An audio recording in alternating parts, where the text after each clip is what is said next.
আসসালামু আলাইকুম। Channel I সংবাদে সবাইকে আমন্ত্রণ জানাচ্ছি আমি সোহেল ফাইসাল।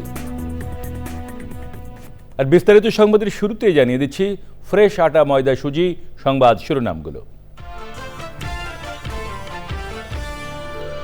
রাজধানীর নিউ মার্কেট এলাকায় মঙ্গলবার রাতে দুর্বৃত্তদের গুলিতে শীর্ষ সন্ত্রাসী টিটন নিহত। সন্ত্রাসীদের দ্বন্দ্বের জেরে এই হত্যাকাণ্ড বলে পুলিশের ধারণা। মুক্তিযোদ্ধা পরিবারের কেউ জামায়াত করতে পারে না, সংসদে ফজলুর রহমান। জামায়াত করতে কাউকে জিজ্ঞেস করতে হবে কিনা বিরোধী দল নেতার প্রশ্ন। রূপপুরে চুল্লিতে জ্বালানি দেওয়ার মাধ্যমে পারমাণবিক বিদ্যুৎ উৎপাদনের পথে বাংলাদেশ। আগস্টে প্রথম ইউনিট থেকে ৩০০ মেগাওয়াট উৎপাদন। সবার জন্য আইনি সহায়তা নিশ্চিত করতে আরও কার্যকর উদ্যোগে প্রধানমন্ত্রীর ঘোষণা। অর্থের অভাবে কেউ বিচার বঞ্চিত থাকবে না মন্তব্য। এবং ওপেক প্লাস থেকে আরব আমিরাতের বের হওয়ার ঘোষণা। ইরান যুদ্ধে জ্বালানি সংকটের সময় তেল রপ্তানিতে বড় ধাক্কা।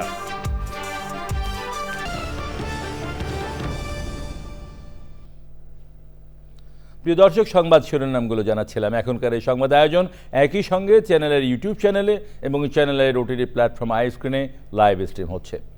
যাচ্ছি বিস্তারিত সংবাদে।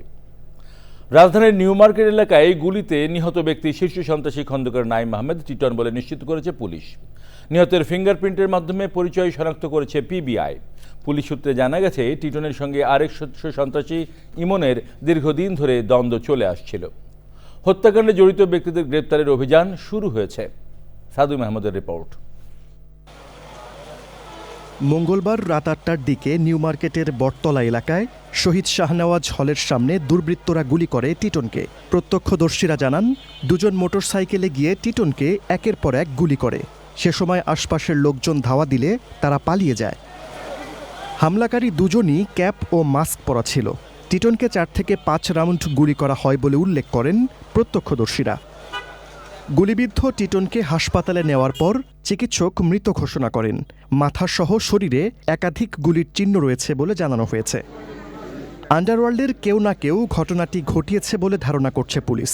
তবে কে বা কারা কেন এই ঘটনা ঘটিয়েছে সেটি বের করতে কাজ করছে তারা। শুটিং ইনসিডেন্ট ঘটাইছে, তারা কোন পাশ দিয়ে গেলো, কোন দিক দিয়ে গেলো, আমরা এগুলো সবই ইনভেস্টিগেশনের পার্ট।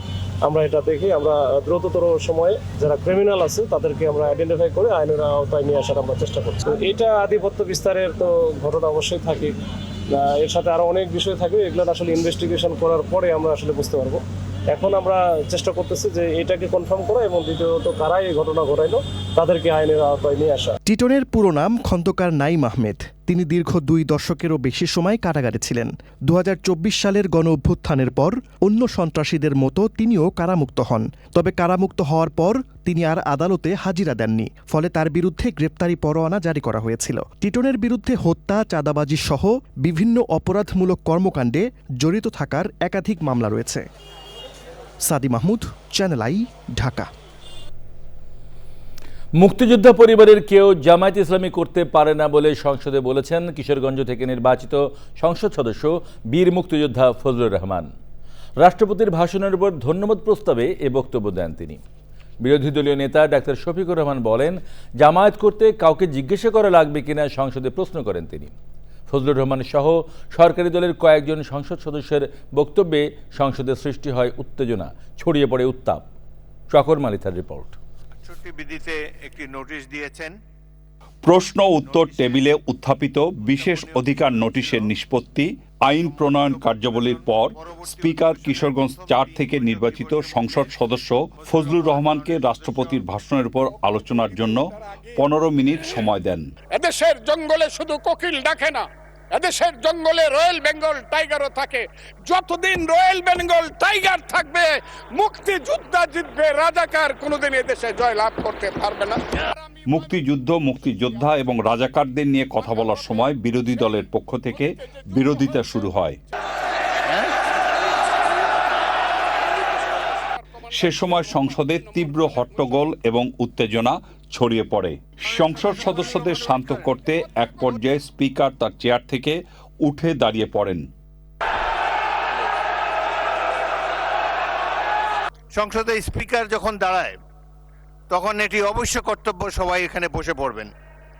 যদি আমাকে তো আপনারাই তো আমাকে স্পিকার বানিয়েছেন, আমি এই সংসদের কাস্টোডিয়ান, অভিভাবক। যদি চেয়ারের প্রতি এই সম্মান আপনাদের না থাকে, তাহলে জাতীয় সংসদের প্রতি মানুষের কোনো রেসপেক্ট থাকবে না আগামী দিনে। অনেক চেষ্টার পর পরিস্থিতি কিছুটা শান্ত হলে ফজলুর রহমান তার বক্তব্য শেষ করেন। বিরোধী দলের নেতা বলেছেন উনি মুক্তিযোদ্ধা পরিবারের লোক এবং উনি শহীদ পরিবারের লোক এবং উনি জামাতে ইসলাম করেন। এটা ডাবল অপরাধ। মুক্তিযোদ্ধা পরিবারের লোক কেউ জামাত করতে পারে না। ফজলুর রহমানের বক্তব্যের পর স্পিকারের অনুমতি নিয়ে কথা বলেন বিরোধী দলীয় নেতা। মুক্তিযোদ্ধা কিংবা শহীদ মুক্তিযোদ্ধা পরিবারের কেউ জামাত ইসলামী করতে পারে না, তাহলে উনাকে জিজ্ঞেস করে করা লাগবে? এটি আমার নাগরিক অধিকার। আমি কোন দল করব, কোন আদর্শ আমি অনুসরণ করব, এর উপর হস্তক্ষেপ করার ন্যূনতম কোনো অধিকার রাষ্ট্র কিংবা সংবিধান কাউকে দেয়নি। আমি এটার তীব্র নিন্দা জানাই। এরপর কথা বলেন স্বরাষ্ট্রমন্ত্রী। জাতীয় মুক্তিযোদ্ধা কাউন্সিলের বিলটা পাশ করি, আপনার নিশ্চয়ই স্মরণে আছে, বিরোধী দল কিন্তু ওয়াকআউট করে নাই। তৎকালীন রাজনৈতিক দলের উল্লেখ করে কয়েকটি রাজনৈতিক দল, আবার উত্তেজনা হোক সেটা চায় না, নাম নেব না, তাদের মুক্তিযোদ্ধা এবং মুক্তিযুদ্ধ এই দুই ডেফিনিশনের মধ্যে অন্তর্ভুক্ত করা হয়েছে। তারা তো সেটা স্বীকৃতি দিয়েছেন মাননীয় স্পিকার। রাষ্ট্রপতির ভাষণের উপর আলোচনায় অংশ নেন সরকারি ও বিরোধী দলের সংসদ সদস্যরা। আমাদের অপোজিশনের লিডার উনি মুক্তিযোদ্ধার পরিবারের সন্তান, শহীদ পরিবারের সন্তান, এটার উপরও আপনি আঘাত করেছেন। তো জাতি বিভক্ত না করলে মুক্তিযুদ্ধের ইতিহাস কিভাবে শিখাবো? হাওয়ার সাথে যুদ্ধ করছে মুক্তি বাহিনী। জাতি বিভক্ত করা যাবে না, বাংলাদেশকে হিন্দু মুসলমানে ভাগ করা যাবে না, আমেরিকা রাশিয়া ভাগ করা যাবে না। কিন্তু মুক্তিযুদ্ধের ইতিহাস যখন বলতে হবে, তখন আমি কার সাথে? আমি হাওয়ার সাথে যুদ্ধ করছি, আমরা রাজাকারের সাথে যুদ্ধ করছি, এবং তাই আমরা এখানে আসছি। এই ফ্যাসিস্ট যদি আবার বাংলাদেশে ঢুকে আপনাদের কারণে, আবার মনে রাখেন আপনারা কিন্তু এর থেকে মাপ পাবেন না, ক্ষমা পাবেন না। যদি আমরা বিভক্তি হই, মিনিমাম কিছু পয়েন্টে যাতে ঐক্য না হয়, তাহলে কিন্তু মনে রাখবেন কিন্তু বিপদ সবাই আছে, দেশের বিপদ আছে। এ সময় পয়েন্ট অফ অর্ডারে বিরোধী দলের সংসদ সদস্য আক্তার হোসেন বক্তব্য দিলে পাল্টা বক্তব্য দেন পরিকল্পনা প্রতিমন্ত্রী মোহাম্মদ জোনায়েদ আব্দুর রহিম সাকি। গণভোটের প্রশ্ন নিয়ে বিভ্রান্তি তৈরি করার কোনো সুযোগ নেই। আমি দাবি করেছি, আমার দাবি মানেই তো এটা অন্যরা গ্রহণ না করলে এটা গৃহীত হয়ে যেতে পারে না। বুধবার সকাল 11টা পর্যন্ত অধিবেশন মুলতবি করেন স্পিকার। আপনাদের সহযোগিতার জন্য অসংখ্য ধন্যবাদ। চকর মালিথা, চ্যানেল আই, ঢাকা। বাংলাদেশের জ্বালানি খাতে এক ঐতিহাসিক মাইলফলক অর্জিত হয়েছে। রূপপুর পারমাণবিক বিদ্যুৎ কেন্দ্রের প্রথম ইউনিটে জ্বালানি লোডিং শুরু হয়েছে, যা দেশের পারমাণবিক বিদ্যুৎ উৎপাদনের চূড়ান্ত ধাপ হিসেবে বিবেচিত। আগস্টে প্রথম ইউনিট থেকে 300 মেগাওয়াট বিদ্যুৎ উৎপাদন শুরু হওয়ার কথা। পাবনার রূপপুর থেকে বিস্তারিত জানাচ্ছেন রফিকুল বাশার। রূপপুর পারমাণবিক বিদ্যুৎ কেন্দ্রের প্রথম ইউনিটে জ্বালানি ইউরেনিয়াম প্রবেশের মধ্য দিয়ে বাংলাদেশ প্রবেশ করল পারমাণবিক বিদ্যুৎ উৎপাদনকারী দেশের কাতারে। এর ফলে বাংলাদেশ এখন বিশ্বের 33তম দেশ যারা ইউরেনিয়াম ব্যবহার করে বিদ্যুৎ উৎপাদন করতে যাচ্ছে। এই প্রকল্পের মোট উৎপাদন ক্ষমতা 2400 মেগাওয়াট, যা দেশের বিদ্যুৎ চাহিদা পূরণে গুরুত্বপূর্ণ অবদান রাখবে। বিশেষজ্ঞরা বলছেন, পারমাণবিক বিদ্যুৎ কেন্দ্রটি দীর্ঘমেয়াদে নিরবিচ্ছিন্ন ও স্থিতিশীল বিদ্যুৎ সরবরাহ নিশ্চিত করতে সহায়তা করবে। রূপপুর পারমাণবিক বিদ্যুৎ কেন্দ্র আমাদের জ্বালানি নিরাপত্তা নিশ্চিত করবে, শিল্পায়নকে ত্বরান্বিত করবে এবং একটা আধুনিক টেকসই আত্মনির্ভর বাংলাদেশ গঠন করবে, অসামান্য অবদান রাখবে। রূপপুর পারমাণবিক বিদ্যুৎ কেন্দ্র আমাদের জাতীয় সক্ষমতার একটি প্রতীক। রূপ থেকে রূপান্তর, ফ্রম কনসেপ্ট টু রিয়ালিটি। এই দীর্ঘ যাত্রাপথের পরিকল্পনা, নকশা নির্মাণ, ফুয়েল লোডিং, স্টার্টআপ, প্রতিটি ধাপ ছিল অত্যন্ত চ্যালেঞ্জিং। জ্বালানি বিশেষজ্ঞদের মতে এই কেন্দ্র দেশের জ্বালানি নিরাপত্তা জোরদার করতে এবং গ্যাস ও আমদানি নির্ভর জ্বালানির উপর চাপ কমাবে। একই সঙ্গে এটি অর্থনৈতিক উন্নয়নে নতুন গতি সঞ্চার করবে। IAEA has been joining and supporting Bangladesh's nuclear program from the very beginning, and very recently through a pre-operational review in August 2025. Благодарю руководству российского и бангладешского регулятора за слаженное взаимодействие и выстроенное пространство доверия. সব মিলিয়ে রূপপুর পারমাণবিক বিদ্যুৎ কেন্দ্র শুধু একটি প্রকল্প নয়, এটি বাংলাদেশের জ্বালানি খাতে নতুন যুগের সূচনা হিসেবে দেখছেন সংশ্লিষ্টরা। ফুয়েল লোডিংয়ের মাধ্যমে বিদ্যুৎ উৎপাদনের যে প্রক্রিয়া শুরু হলো, সেই প্রক্রিয়ার মাধ্যমে অর্থনৈতিক উন্নয়ন আর সাথে দেশের চলমান বিদ্যুৎ সংকট মোকাবেলায় এই বিদ্যুৎ অগ্রণী ভূমিকা রাখবে এমনই মনে করছেন সংশ্লিষ্টরা। রূপপুর পারমাণবিক বিদ্যুৎ কেন্দ্র থেকে রফিকুল বাশার, চ্যানেল আই। প্রধানমন্ত্রী তারেক রহমান বলেছেন, সব নাগরিকের আইনি সহায়তা নিশ্চিত করতে সরকার আরও কার্যকর উদ্যোগ নেবে। জাতীয় আইনগত সহায়তা দিবসে রাজধানীতে বিশেষ অনুষ্ঠানে তিনি বলেছেন, মানবিক রাষ্ট্র গঠনে আইনের শাসন প্রতিষ্ঠার বিকল্প নেই। প্রধানমন্ত্রী আরও বলেছেন, অর্থের অভাবে আইনজীবী নিয়োগ দিতে না পেরে কেউ বিচার বঞ্চিত থাকবেন, এটা হতে পারে না। রাহুল রায়ের রিপোর্ট। জাতীয় আইন সহায়তা দিবস উপলক্ষে রাজধানীর শহীদ আবু সাইদ আন্তর্জাতিক কনভেনশনে বিশেষ অনুষ্ঠানে প্রধান অতিথি প্রধানমন্ত্রী তারেক রহমান। 2026-এর সেরা প্যানেল আইনজীবী, লিগ্যাল এইড অফিসার সহ কয়েকজন ব্যক্তি ও প্রতিষ্ঠানকে পুরস্কার দেওয়া হয়। জুলাই গণ অভ্যুত্থানে শহীদদের পরিবার ও আহতরাও ছিলেন অনুষ্ঠানে। বছরের পর বছর ধরে বক্তব্যে সবার জন্য ন্যায় বিচার নিশ্চিত করার কথা বলেন প্রধানমন্ত্রী। আমাদের সংবিধানের 27 নম্বর অনুচ্ছেদে বলা হয়েছে, সব নাগরিক আইনের দৃষ্টিতে সমান এবং আইনের সমান আশ্রয় লাভের অধিকারী। বর্তমান সরকার বিশ্বাস করে অ্যাক্সেস টু জাস্টিস প্রতিটি নাগরিকের সাংবিধানিক অধিকার। রাষ্ট্রের কোনো নাগরিক অর্থের অভাবে আইনের আশ্রয় কিংবা ন্যায্য বিচার থেকে বঞ্চিত থাকবে, এটি একটি গণতান্ত্রিক রাষ্ট্রে কোনোভাবেই কাম্য বা প্রত্যাশিত নয়। সমতা, সহমর্মিতা এবং পারস্পরিক আস্থা একটা ন্যায়ভিত্তিক সমাজ প্রতিষ্ঠার জন্য অবশ্যই অপরিহার্য। নাগরিকদের জন্য আইনি সহায়তা নিশ্চিতে আরও কার্যকর উদ্যোগ নেওয়ার ঘোষণা দেন সরকার প্রধান। একজন মানুষও যাতে অর্থের অভাবে অ্যাক্সেস টু জাস্টিস থেকে বঞ্চিত না হয়, সেই লক্ষ্যকে সামনে রেখে সরকার লিগ্যাল এইড কর্মসূচি অব্যাহত রেখেছে। এই লক্ষ্যে ইতিমধ্যে সরকার সংশ্লিষ্ট বিধিবিধানের প্রয়োজনীয় সংশোধন এনেছে। সারা বিশ্বে একটি কথা বিশেষভাবে প্রচলিত, সেটি হচ্ছে justice delayed is justice denied, অর্থাৎ বিচার বিলম্ব মানেই বিচার অস্বীকার। এই বাস্তবতা মাথায় রেখে লিগ্যাল এইডের মাধ্যমে মামলার আগেই মধ্যস্থতার মাধ্যমে বিরোধ নিষ্পত্তির উদ্যোগ নেওয়া হয়েছে। মানুষ যেন সহজে প্রাথমিক আইনি পরামর্শ গ্রহণ করতে পারে, এক্ষেত্রে সরকারের লিগ্যাল এইড হেল্পলাইন আরো কার্যকর ভূমিকা রাখবে বলে ব্যক্তিগতভাবে একজন নাগরিক হিসেবে আমি সেটি আশা করি। প্রধানমন্ত্রী তারেক রহমান বলেছেন, সবাই মিলে একটি মানবিক রাষ্ট্র গড়ে তুলতে হবে। আমরা সবাই মিলে একটি ন্যায়বৃদ্ধি মানবিক রাষ্ট্র গড়ে তুলি, যেখানে ন্যায় বিচারই হবে শেষ কথা আমাদের। রাহুল রায়, চ্যানেল আই, ঢাকা। এবারে ইরান যুদ্ধের 61তম দিন।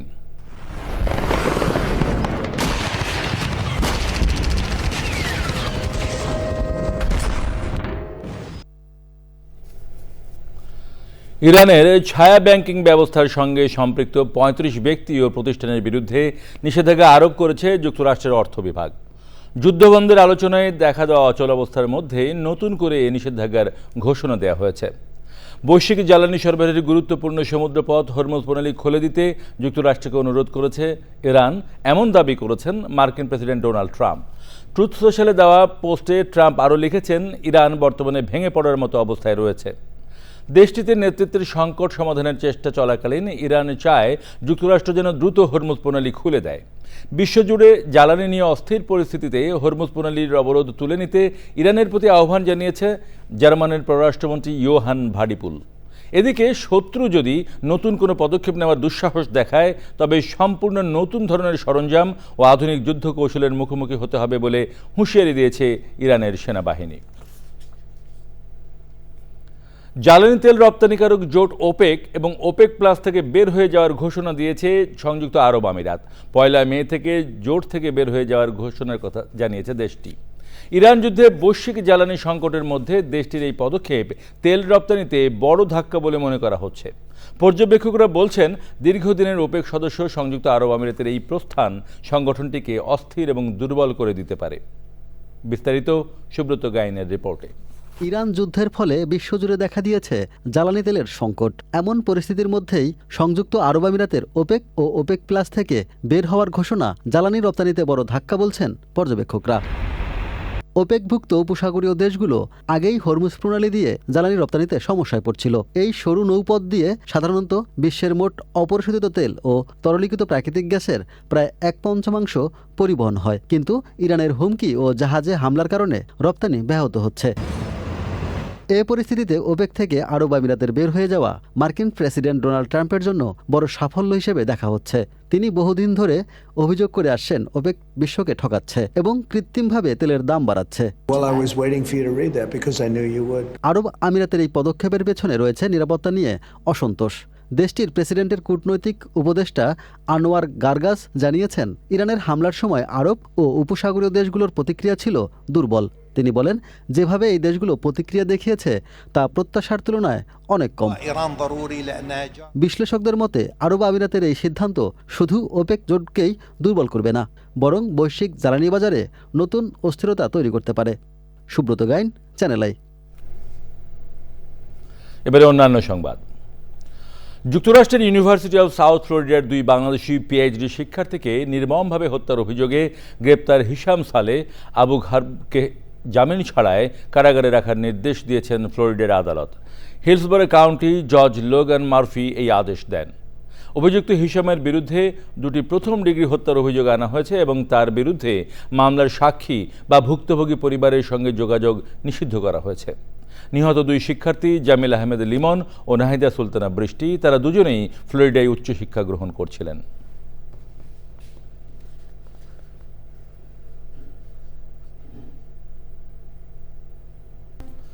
পশ্চিমবঙ্গের বিধানসভা নির্বাচনের দ্বিতীয় ও শেষ ধাপের ভোট গ্রহণ আজ। মোট 142টি আসনে ভোট হচ্ছে। এর মধ্যে আছে কলকাতা, উত্তর 24 পরগনা, দক্ষিণ 24 পরগনা, হাওড়া, পূর্ব বর্ধমান, পশ্চিম বর্ধমান, পূর্ব মেদিনীপুর, পশ্চিম মেদিনীপুর, ঝাড়গ্রাম, বাঁকুড়া ও পুরুলিয়া। সব দফার ভোট গণনা শেষে 4 মে ভোট গণনা ও ফল প্রকাশ হবে। এদিকে ট্রাইব্যুনালে আবেদনের নিষ্পত্তি হওয়ার পর দ্বিতীয় দফার ভোটে পাশ হওয়া 1468 জনের নাম যুক্ত হয়েছে ভোটার তালিকায়।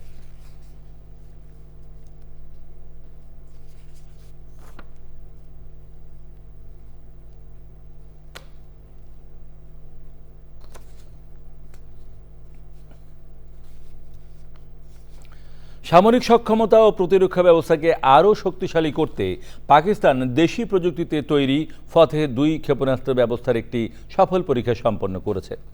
দেশটির সেনাবাহিনীর গণমাধ্যমে শাখা inter services public relations ISPR এই অর্জনের কথা আনুষ্ঠানিকভাবে ঘোষণা করেছে। বিশ্লেষকরা মনে করছেন, উন্নত কারিগরি এবং আধুনিক যুদ্ধবিদ্যার সমন্বয়ে তৈরি এই ক্ষেপণাস্ত্রটি পাকিস্তানের প্রতিরক্ষা কৌশলে এক নতুন মাত্রা যোগ করল।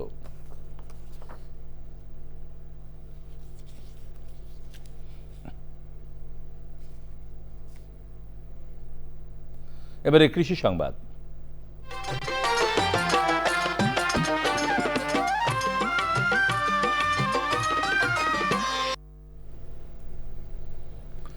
চলতি মৌসুমে সাতক্ষীরায় পটলের বাম্পার ফলন হয়েছে। কম উৎপাদন খরচ ও ভালো বাজার মূল্যে লাভজনক হয় অনেক কৃষক ধানসহ অন্যান্য ফসলের পরিবর্তে পটল চাষে ঝুঁকছেন।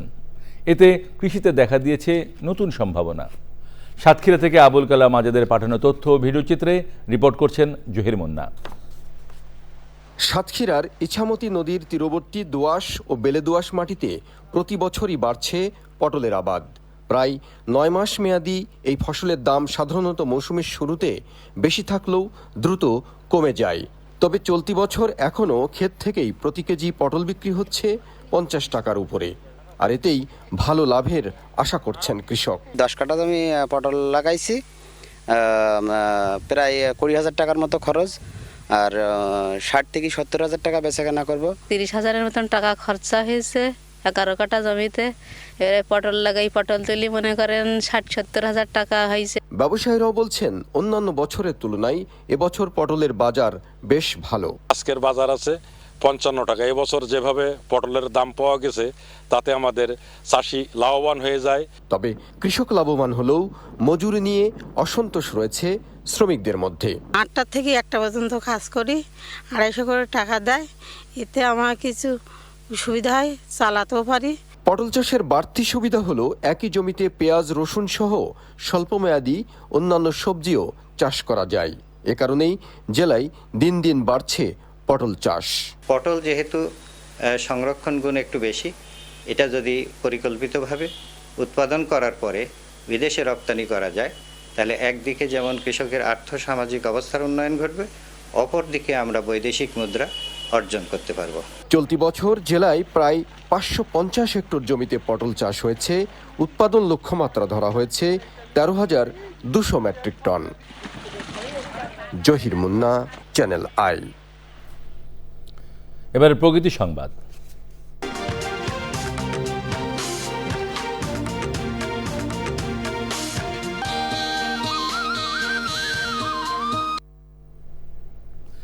ভয়াল 29 এপ্রিল আজ।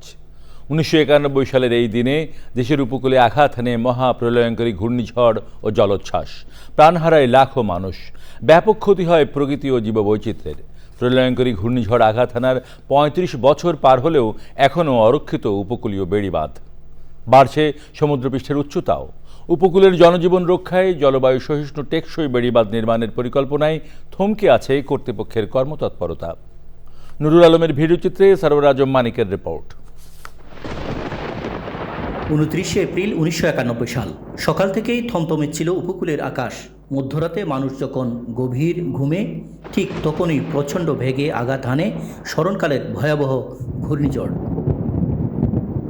প্রায় 20 ফুট উচ্চতার জলোচ্ছ্বাস আছড়ে পড়ে উপকূলে। মুহূর্তেই ধ্বংসস্তূপে পরিণত হয় বিস্তীর্ণ জনপদ।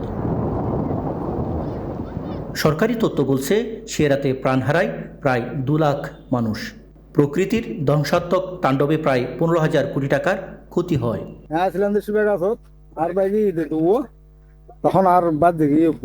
ভয়াবহ দিনটির কথা স্মরণ করে আটকে ওঠে উপকূলবাসী।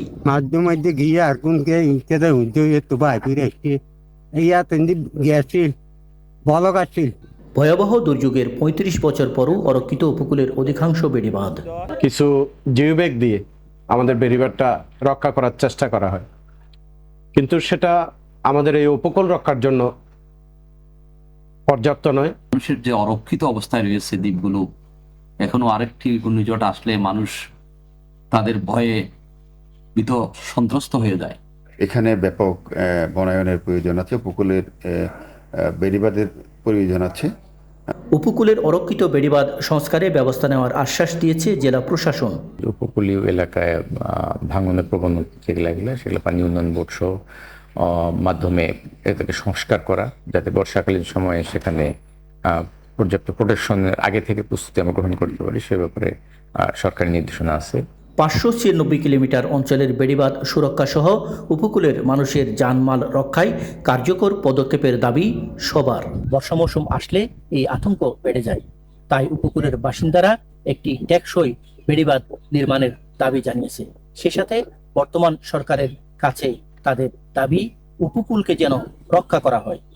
কক্সবাজারের মহেশখালীর মাথারবাড়ির শাহরিয়ারডেল এলাকা থেকে সরওয়ার আজম মানিক, চ্যানেল আই।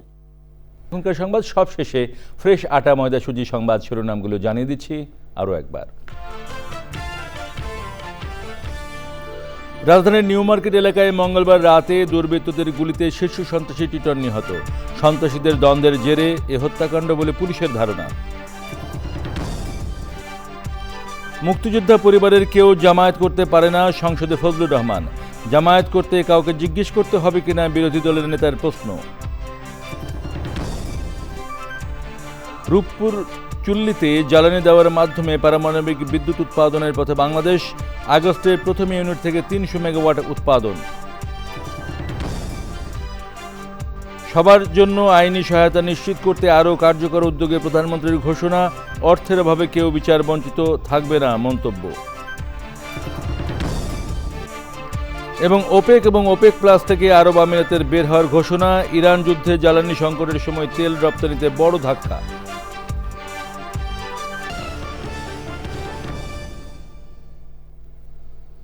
প্রিয় দর্শক, দেশের সবচেয়ে জনপ্রিয় টেলিভিশন চ্যানেল আই এর সর্বশেষ সংবাদ জানতে ভিজিট করুন channelionline.com এ। আমাদের সোশ্যাল মিডিয়া প্ল্যাটফর্মগুলোর পাশাপাশি যুক্ত থাকুন ওটিটি প্ল্যাটফর্ম আই স্ক্রিনের সাথে। সবাইকে ধন্যবাদ জানিয়ে শেষ করছি।